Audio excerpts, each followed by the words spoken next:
अल्हम्दुलिल्लाह रब्बिल आलमीन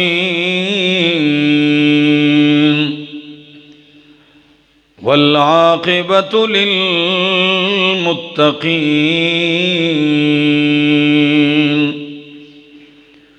वस्सलातु वस्सलामु अला अशरफिल अंबिया वल मुरसलीन व अला आलिहि व अस्हाबिहि अजमाइन।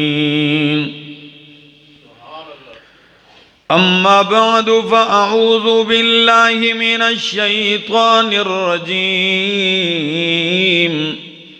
बिस्मिल्लाहिर रहमानिर रहीम। ला उक़्सिमु बिहाज़ल बलद व अन्त हिल्लुम बिहाज़ल बलद व वालिदिन व मा वलद लक़द ख़लक़नल इंसान फ़ी कबद अयहसबु अल्लन यक़दिर अलैहि अहद यक़ूलु अहलक्तु मालन लुबदा अयहसबु अल्लम यरहु अहद अलम नजअल लहू ऐनैन व लिसानन व शफ़तैन व हदैनाहु नजदैन।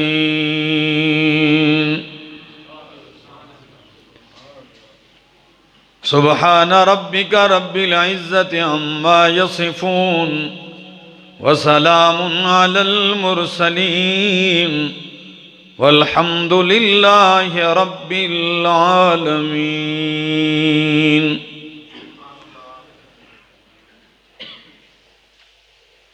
इंतहाई काबिल इज़्ज़त काबिल एहतराम ज़ी क़दर बुज़ुर्गों भाइयों अज़ीज़ों नौजवान साथियों अस्सलामु अलैकुम।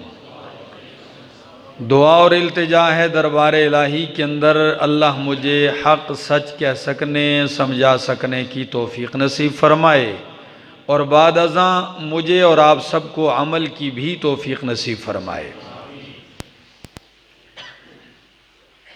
मैंने आप हज़रात के सामने कुरान करीम की एक सूरत जो सूरतुल बलद के नाम से मौसूम है, इस सूरत की चंद इब्तिदाई आयात तिलावत की हैं। कोशिश करूँगा कि इस मुख्तसर से वक्त के अंदर सूरत मुकम्मल हो जाए और आपके सामने मैं उसका खुलासा और निचोड़ पेश कर सकूं। और अगर वक्त का दामन मुख्तसर हुआ तो अगले जुम्मे पे कोशिश करेंगे इंशाअल्लाहुल अज़ीज़ कि उसे मुकम्मल कर सकें। ये सूरत सूरतुल बलद है। बलद कहते हैं शहर को। चूंकि इस सूरत में अल्लाह ने शहर मक्का की कसम उठाई है, इसलिए इस सूरत का नाम ही सूरतुल बलद रख दिया है। 20 आयात और एक रुकू पर मुश्तमिल है। मक्की सूरत है।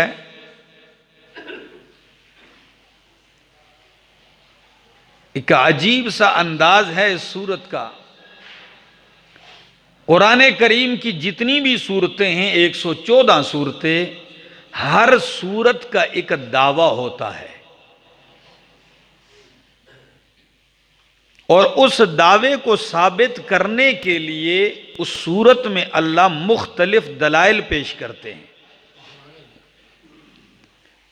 इसी तरह इस सूरत का एक दावा है। वो दावा ये है कि इंसान आज़ाद नहीं है, बेकार नहीं छोड़ा गया, शुत्र बेमुहार नहीं है, बल्कि मुकल्लफ है। इंसान अहकाम का, कवानीन इलाही का पाबंद है। ये नहीं कि वैसे ही पैदा हुआ है, वैसे ही गुजारेगा वक्त और वैसे ही चला जाएगा। और यहां एक अजीब बात ये भी कह दूं, अपनी मर्जी से आया भी नहीं। आप में से कोई अपनी मर्जी से आया है? अपनी मर्जी से आया भी नहीं। ये मोमिन और काफिर सारी दुनिया मानते हैं। और अपनी मर्जी से जाएगा भी नहीं। कोई कहे कि नहीं मैं नहीं जाता हूं, नहीं मरता हूं, नहीं मरेगा भी अपनी मर्जी से नहीं। जब ये दो बातें मोमिन और काफिर सब इत्तेफाकी तौर पर मानते हैं, तो हम कायनात के गैर मुस्लिमों को दावत देते हैं कि बीच वाली बात भी मान लो। आना मर्जी से नहीं, जाना अपनी मर्जी से नहीं, तो यहां रहना भी अपनी मर्जी से नहीं है। यहां भी आपको एक कानून के तहत रहना पड़ेगा। आइए सूरत में अंदाज क्या है। फरमाया ला उक़सिमु बिहाज़ल बलद व अंत हिल्लुम बिहाज़ल बलद। कई सूरतें कुरान करीम की जिनका आगाज अल्लाह ने कसम से किया है, और कसम के बारे में सारी इंसानियत के लिए कानून ये है कि अल्लाह के सिवा किसी चीज की कसम उठाना जायज नहीं है। ये मेरे लिए भी और सबके लिए ही कानून। लेकिन मालिक कायनात कानून का पाबंद नहीं है। वो जब चाहे जिस चीज की चाहे कसम उठा ले। एक और मुफस्सिरीन का दूसरा कौल है कि जहां अल्लाह कसम उठाते हैं वहां माना कसम का नहीं, वहां बल्कि बतौर शाहिद पेश किया जाता है, बतौर गवाह के चीज को पेश किया जाता है। अब सुन लीजिए, ला उक़सिमु बिहाज़ल बलद, मैं कसम खाता हूं इस शहर की। ला उक़सिमु बिहाज़ल बलद, लफ्ज ला है और मैं माना करता हूं कि मैं कसम खाता हूं, कसम उठाता हूं। तो ला का तो ये माना नहीं है। तो मुफस्सिरीन का एक तबका कहता है कि ये ला ताकीद के लिए आता है और माना नहीं जायद होता है। इसका माना नफी वाला नहीं है, यह जायद है और ताकीद के लिए आया है। यानी मैं पुख्ता कसम उठाता हूं। लेकिन उलमाए किराम का दूसरा तबका कहता है नहीं, यह ला अपने माने ही में है, लेकिन यह ला एक तरदीद के लिए आया है। वो तरदीद किस चीज की है? वो इस चीज की है, ला उक़सिमु बिहाज़ल बलद, हरिपुर वालों माना करने लगा हूं। ला क्या माना है? नहीं, ला ओ मक्के के मुशरिको, ऐसा हरगिज नहीं जैसा तुम ख्याल करते हो। उक़सिमु, अब मैं कसम खा के कह रहा हूं, ऐसा नहीं है मामला जैसे तुम समझते हो मक्के वालों। उक़सिमु, मैं कसम उठा के कहता हूं, मैं कसम खाता हूं बिहाज़ल बलद, इस शहर मक्का की। शहर मक्का शान वाला शहर है, मकाम वाला शहर है। कायनात में उसे मरकजियत की हैसियत हासिल है, महबत वही है, मरकज तौहीद है वहाँ। काबतुल्लाह वहाँ है, सफ़ा व मरवा वहाँ है, मिना व अरफात वहाँ है, मुज़दलिफ़ा वहाँ है, मकाम इब्राहीम वहाँ है। अल्लाह के लिए सरबसुजूद होने के लिए पहला मकाम, पहला मकान, अल्लाह का पहला घर बैतुल्लाह वहां है। बड़ी अजमतें हैं। फरमाया अल्लाह उक़सिमु बिहादल बलद, मैं इस शहर की कसम खाता हूं, व अंत हिल्लुम बिहादल बलद, और आप उतरने वाले हैं इस शहर में, व अंत हिल्लुम बिहादल बलद, आप रहने वाले हैं इस शहर में, व अंत हिल्लुम बिहादल बलद, आप हलाल होने वाले हैं इस शहर में। खुदारा दिल हाजिर रखिए, दिमाग, लुत्फ आएगा इसकी वजाहत में। फरमाया अल्लाह उक़सिमु बिहादल बलद, मैं कसम खाता हूं इस शहर की, व अंत हिल्लुम बिहादल बलद, और आप इस शहर में उतरने वाले हैं, रहने वाले हैं। क्या मतलब? तीन तफसीरें हैं। पहली तफसीर, ला उक़सिमु बिहादल बलद, मैं कसम खाता हूं इस शहर की, व अंत हिल्लुम बिहादल बलद, और आपके लिए हलाल होने वाला है ये शहर।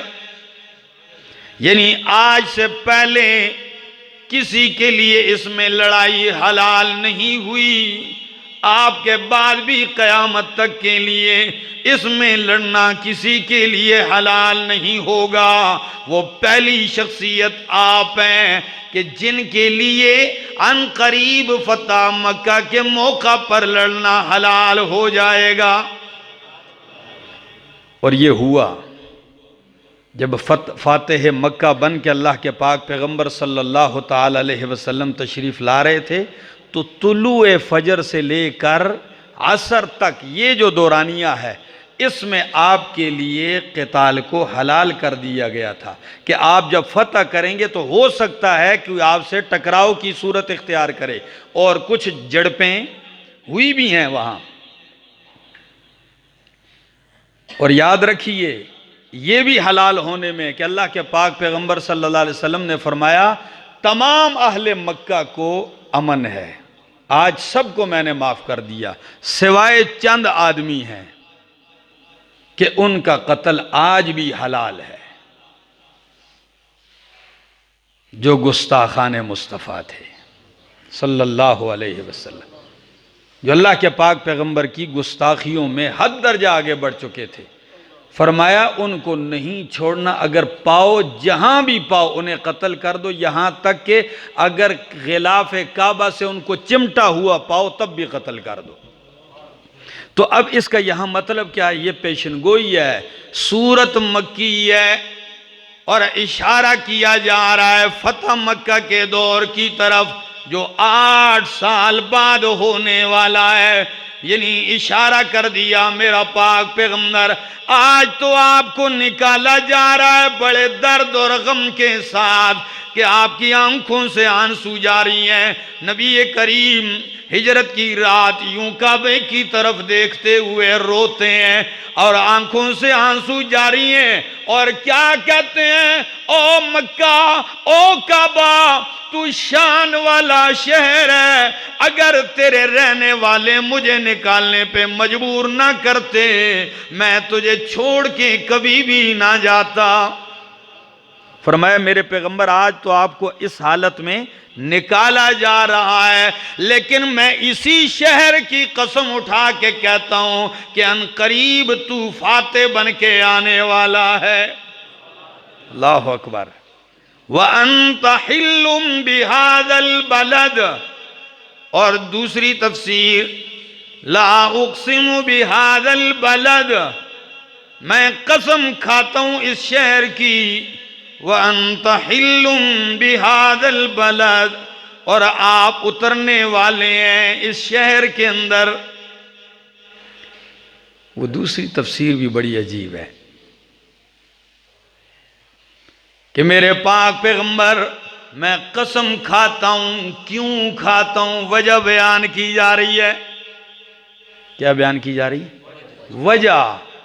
फरमाया मेरा पाक पैगंबर, मक्का तो शान वाला था पहले भी, मकाम इब्राहिम आपसे पहले भी था, सफा व मरवा पहले भी था, मिना व अरफात व मुजदलफा पहले भी थे, जबल रहमत जबल नूर पहले भी थे, जमजम और काबा पहले भी था, लेकिन मैंने पहले कभी इस शहर की कसम नहीं खाई। आज कसम इसलिए खा रहा हूं कि आप इसमें रहने वाले हैं। व अंत हिल्लुम बिहादल बलद। मालूम होता है कि मक्का की शान मेरे पैगंबर आपके आने की वजह से और बुलंद हो गई है। व अंत हिल्लुम बिहादल बलद। और हरिपुर वालों, अहमद जमशेद की ये चंद जुमले जरूर याद रखना कि काबा तो वो मकाम है, मक्का पूरा शहर, ये जहां जहां तक इसके हुदूद हैं सब हरम है। पूरे का पूरा मक्का क्या है? हरम है। अगर कोई बंदा वहां अपने घर में भी एहतिकाफ करता है, उलमा फरमाते हैं वो यूं समझे कि वो हरम में तवाफ, वो एहतिकाफ कर रहा है। और जिस मस्जिद में भी वो कहते हैं नमाज पढ़ेगा, उसको 1,00,000 नमाजों का सवाब मिलेगा। पूरा हरम है मक्का। अब जरा सुनिए, जरा इतनी शान है पहले से, इतना मकाम है, काबा पहले से है, मुजदलफा और मिना पहले से हैं, अरफात पहले से हैं, लेकिन जब आपकी विलादत हुई इसे और शान मिल गया। और जब 40 साल गुजरने के बाद अल्लाह ने आपके सर पे नबूवत का ताज रख दिया, आपकी बेइज्जत मक्का में हुई, मक्का की शान और बढ़ गई।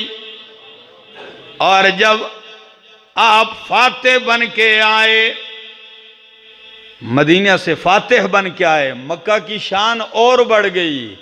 और जब अल्लाह ने काबा को आप लोगों का किबला मुकर्रर कर दिया, काबा की शान और बढ़ गई। व अंत हिल्लुम बिहादल बलद।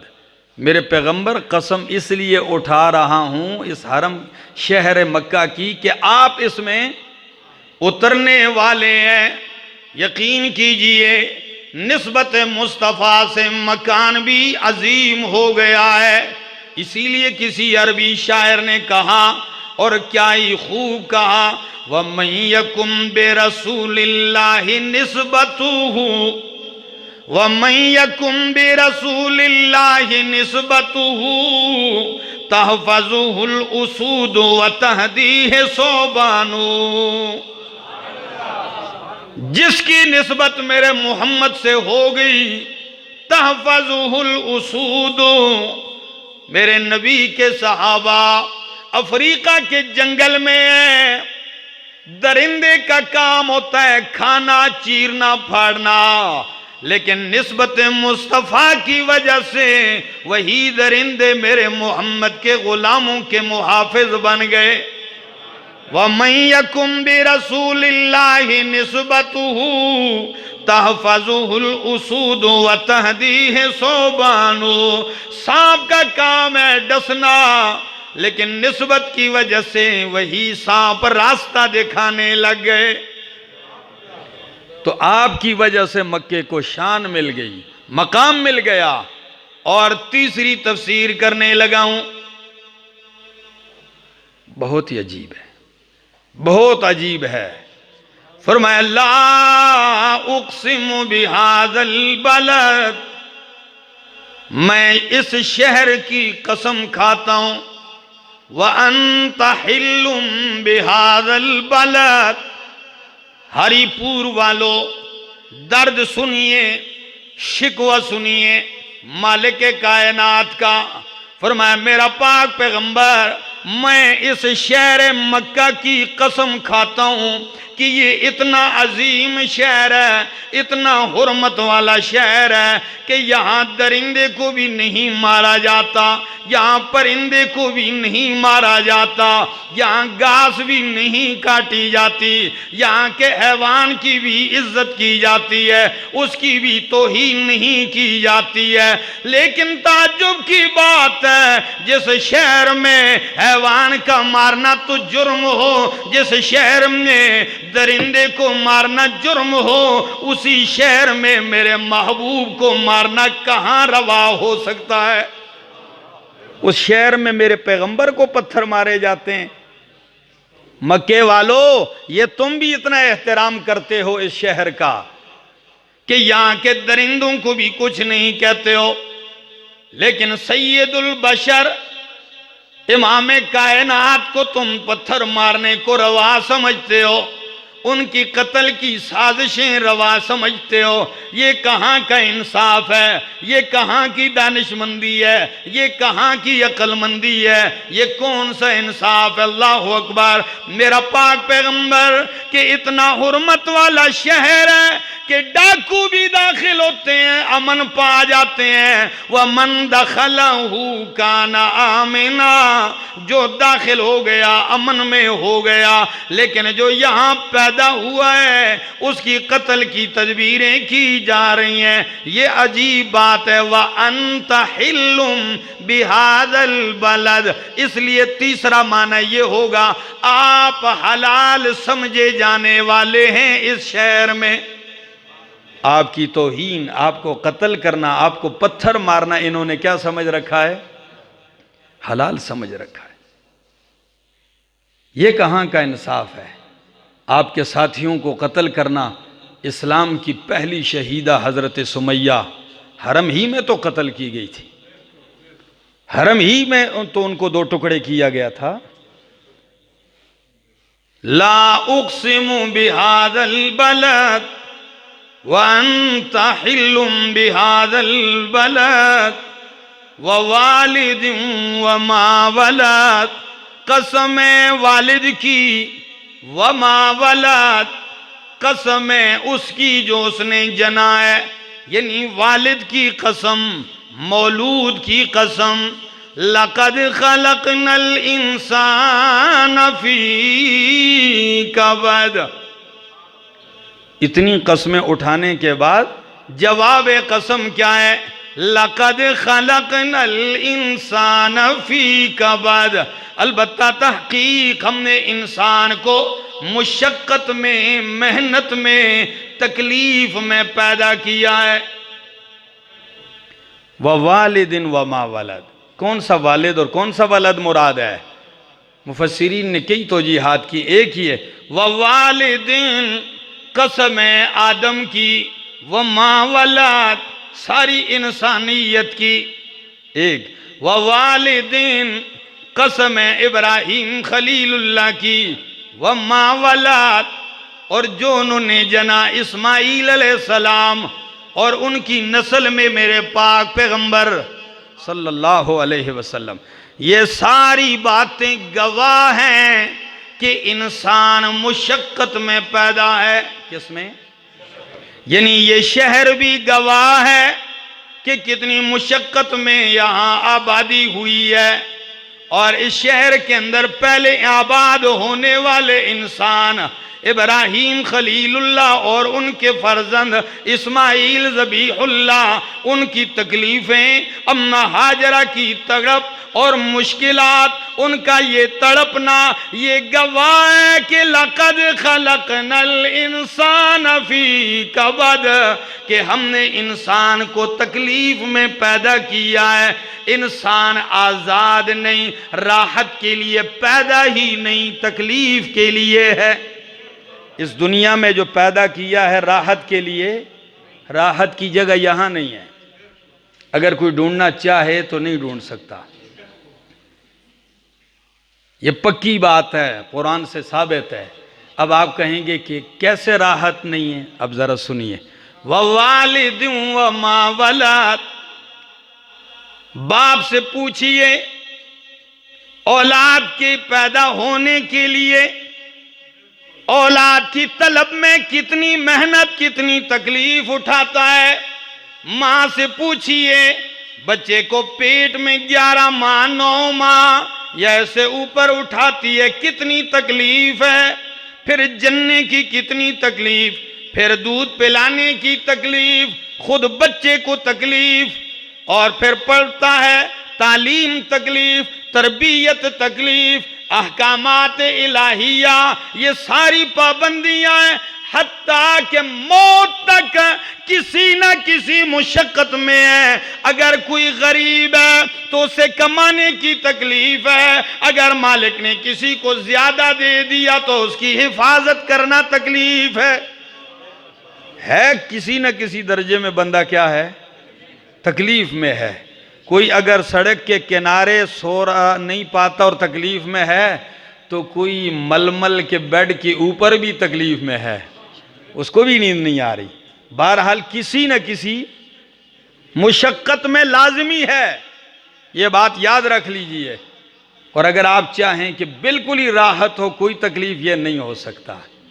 निवाला मुंह तक ले जाना, ये तकलीफ भी आपको, उसके लिए भी आपको उठना पड़ेगा, बैठना पड़ेगा। भले आप खाते ही हैं, अगर कोई और भी कमाता है, आप कुर्सी पर बैठे हैं, लेकिन इतनी मुशक्कत आपको भी करनी पड़ेगी। उसको चबाना पड़ेगा, उसको निगलना आपको ही पड़ेगा, और फिर जो है उसको निकालने के लिए भी आपको ही जाना पड़ेगा हाजत के लिए। तो दुनिया में हर बंदा किसी न किसी मुशक्कत में, तकलीफ में जरूर है, मेहनत में है। इंसान की ये तख्लीक बताती है कि इंसान आजाद नहीं। अयहसबुल इंसानु अन युत्रका सुदा, इसका क्या ख्याल है, ऐसे ही छुट्टी है, मुहम्मल है? नहीं, अहकाम इलाहिया का पाबंद है। लक़द खलक़नल इंसान फी कबद। हाँ, फर्क इतना है कि किसी की तकलीफें दीन के लिए, किसी की तकलीफें अयाशी और दुनिया के लिए। अयहसबुल इंसानु अल्लन यक़दिर अलैहि अहद। आज एक मुताले के दौरान एक अजीब सी बात आई, मैं उस पर बड़ा हंसा, तन्हाई में बैठ के हंसा। अपनी लाइब्रेरी में था, इतना हंसा कि मुझे कहकहा आ गया, कोई भी नहीं था। वो क्या कि ववालिदिन वमा वलद। अल्लाह फरमाते हैं कसम है वालिद की और जो उसने जना है। तो अब आप बताएं, जनता वालिद है कि मां? जी, मैं बड़ा हंसा, सोचा अब वो आपको बताने लगा हूं किस नुक्ते पे आके मुझे हंसी आई। वो लतीफा भी सुना देता हूं। जनता तो क्या, कौन है? मां जनती है कि बाप? जी, कुरान तो कुछ और कहता है और आप कुछ और कह रहे हैं, नहीं समझे? आप जरा सुनिए, कुरान सच कहता है, बाप भी जनता है। क्या तरीका अलग है? क्या तरीका अलग है? काजी शुरैह रहमहुल्लाह, हज़रत अली उल मुर्तज़ा रज़ी अल्लाह ताला अन्हु की खिलाफत में चीफ जस्टिस ये थे। और मैंने हज़रत अली उल मुर्तज़ा का एक फ़ैसला भी उनकी अदालत का मैंने सुनाया था, आपको याद होगा। उससे हटकर एक सुना देता हूँ। अदालत लगी हुई है, मियाँ बीवी का झगड़ा आ गया चीफ जस्टिस के पास। औरत खड़ी है, रो रही है, जी मुझे तलाक हो चुकी है, ये बच्चा है, ये मुझे मिलना चाहिए। दलाइल दे रही है अदालत में, जज के सामने, जी आपको मिलना चाहिए। जी क्या दलील है? इसलिए पेट में मैंने उठाया है, जना मैंने है, मैंने इसको जना है, मैंने इसको पेट में उठाया है, मुझे तकलीफ हुई है, ये हुआ, ये हुआ, ये मुझे मिलना चाहिए। उसने जब ये दलाइल दिए, जज साहब देखते हैं बाप की तरफ कि अब ये इन दलाइल का जवाब क्या देता है। तो जज साहब क्या, वालिद कहता है, जज साहब अगर ये कहती है मैंने उठाया है बच्चे को, तो इससे पहले मैंने उठाया था, इससे पहले ये मेरी पुश्त में था, इससे पहले मैंने उठाया है। और अगर ये कहती है कि मैंने जना है, तो इसके जनने से पहले मैंने जना है, मेरे वजूद से गया है। और अगर ये कहती है मुझे मिलना चाहिए, तो इन दलाइल की वजह से तो मुझे मिलना चाहिए कि सारी चीजें पहले पहले नंबर पर हैं। मजलिस बड़ी हैरान हुई कि दलाइल भी बड़े वजनी दिए हैं उसने। तो अब जब औरत की तरफ देखा जा रहा है कि ये क्या कहेगी, तो औरत का जवाब भी सुनिए। औरत कहती है, जज साहेब, काजी साहेब, ये कहता है कि मैंने भी उसको उठाया है इसके उठाने से पहले। तो जज साहब, जब ये उठा रहा था तो मुशक्कत नहीं थी, और मैंने जो 9 महीने 11 उठाए हैं तकलीफ में उठाया है। इसने तकलीफ के बगैर उठाया, मैंने तकलीफ से उठाया है। और जज साहेब ये कहता है कि तेरे जन्ने से पहले मैंने जना है। तो सुन लीजिए जवाब, इसने जब जना था तो लज्जत पा रहा था, मैंने जब जना तो मौत की कश्मकश में थी। जब ये दलाइल पेश किए, मैं वो मुकदमा सुन के मुझे इतनी हंसी आई, मैंने कहा अजीब अदालत लगी होगी और अजीब मजलिस। तो खैर बात कर रहा था कि बाप भी वालिद है और माँ भी वालिदा है, जनती है। व वालिदिन व माँ वलद, गवाह है वालिद, कसम है वालिद की, कसम है उसकी औलाद की। लक़द खलक़नल इंसान फी कबद, अलबत्ता तहकीक हमने इंसान को तकलीफ में पैदा किया है। अयहसबु अल्लन यक़दिरहु अलैहि अहद, अल्लन यक़दिर अलैहि अहद, क्या इसका ये गुमान है, क्या इंसान ये ख्याल कर बैठा है अल्लन यक़दिर अलैहि अहद, कि इस पर कोई कादिर नहीं होगा, इस पे कोई काबू नहीं पाएगा। ये इसका ख्याल गलत है। क्या है?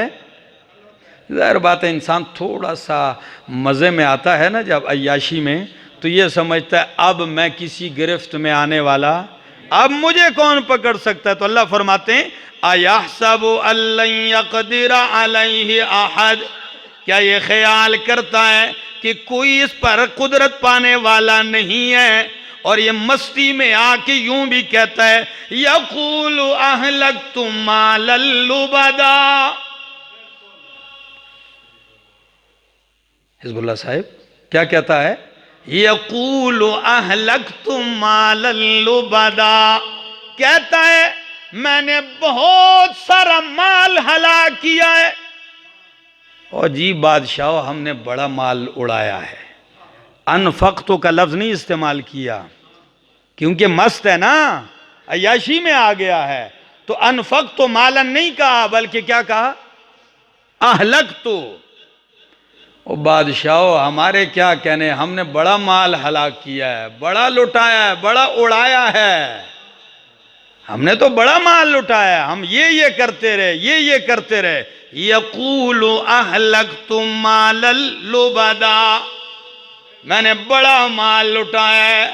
अल्लाह फरमाते हैं अयहसबु अल्लम यरहु अहद, क्या इसका ये ख्याल है कि कोई उसे देख नहीं रहा। अगर तूने उड़ाया तो क्या ख्याल है तुझे देखने वाला कोई नहीं था,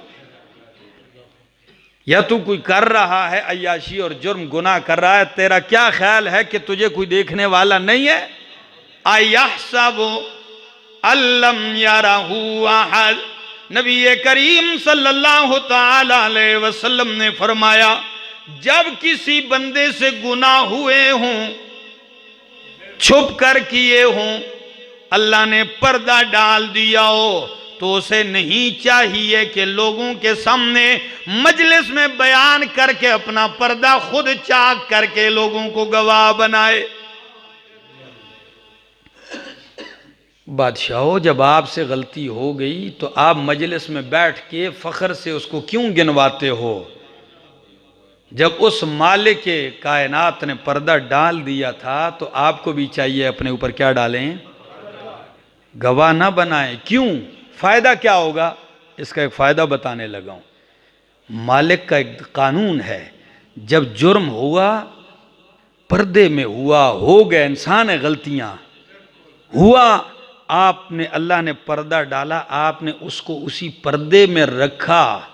कयामत के दिन अल्लाह के सामने आएगा, अल्लाह फरमाएंगे जिस मैंने दुनिया में पर्दा डाला था तो मैं आज भी पर्दा ही डाल देता हूं।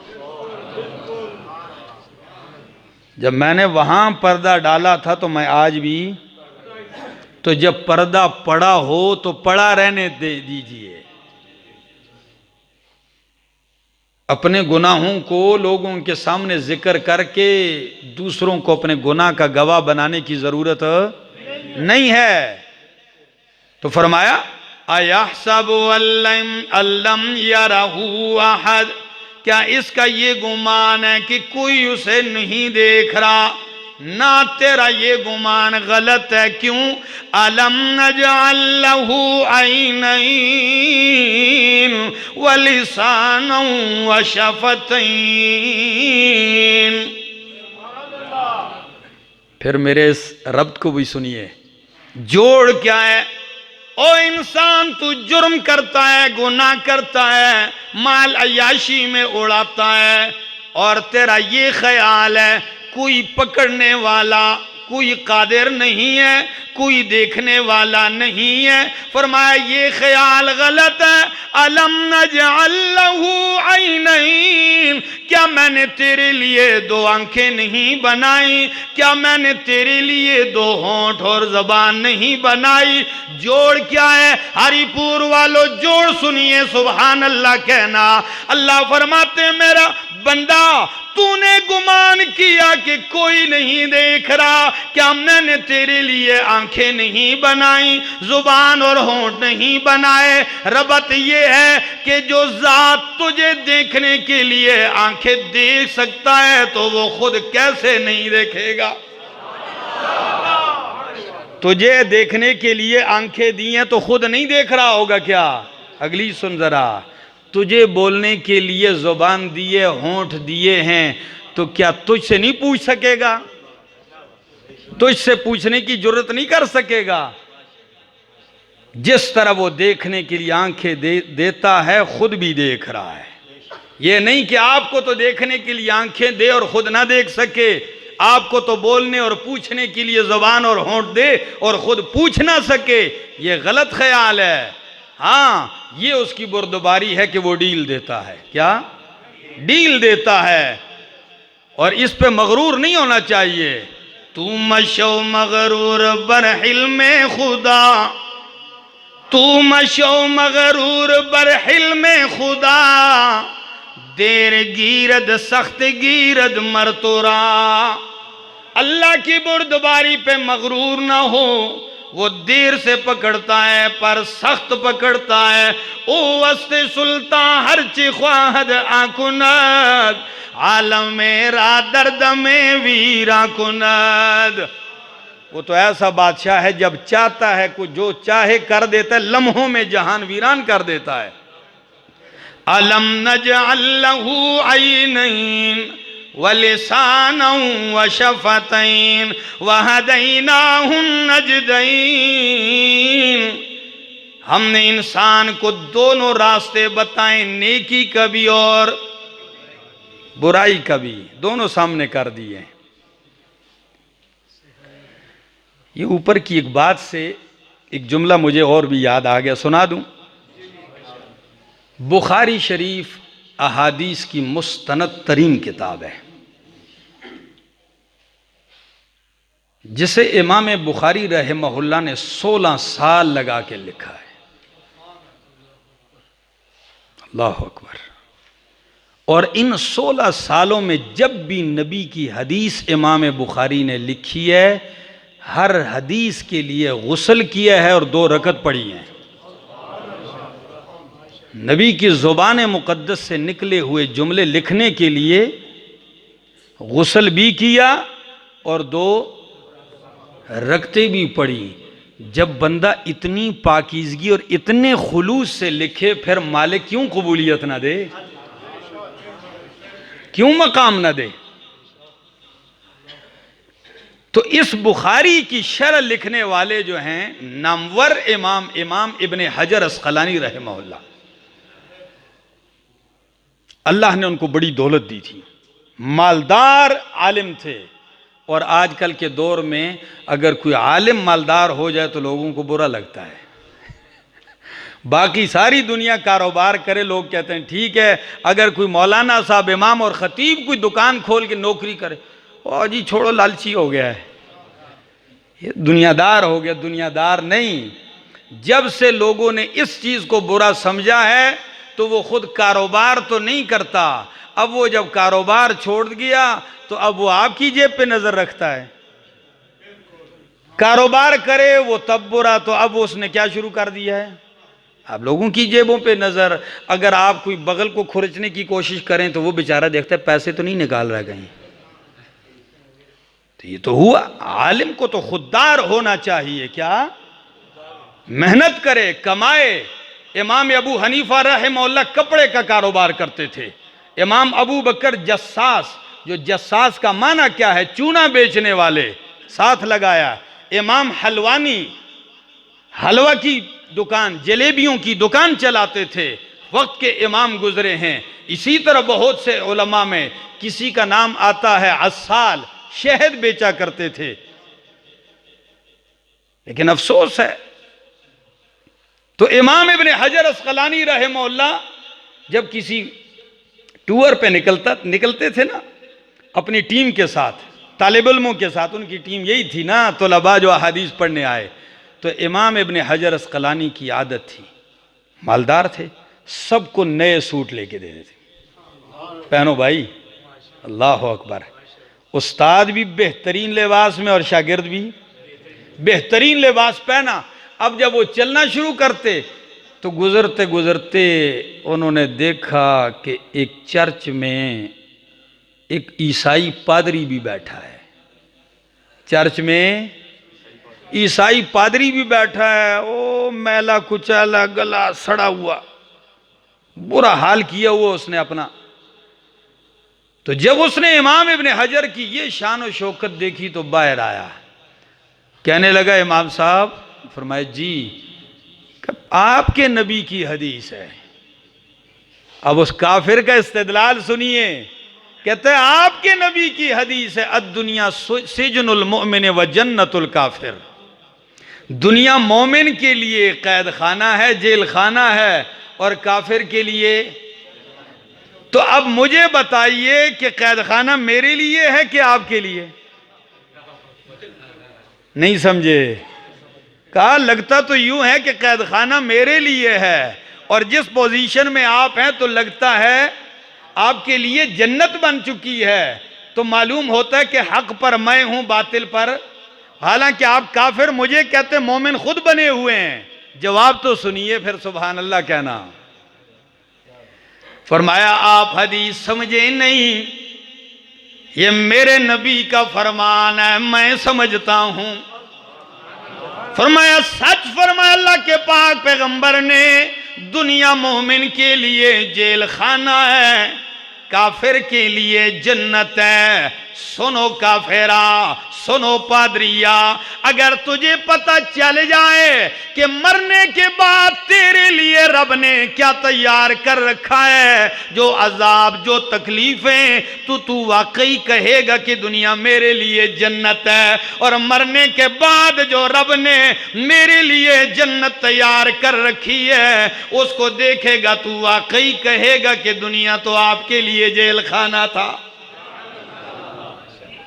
मेरा दोस्त समझे, फरमाया जो जन्नत में अल्लाह ने हमारे लिए तैयार कर रखा है मरने के बाद, और इंशाल्लाह उम्मीद है मिलेगा, तो ये दुनिया की जो चीज़ें आपको नज़र आ रही है उसके मुकाबले में आपको क्या नज़र आए?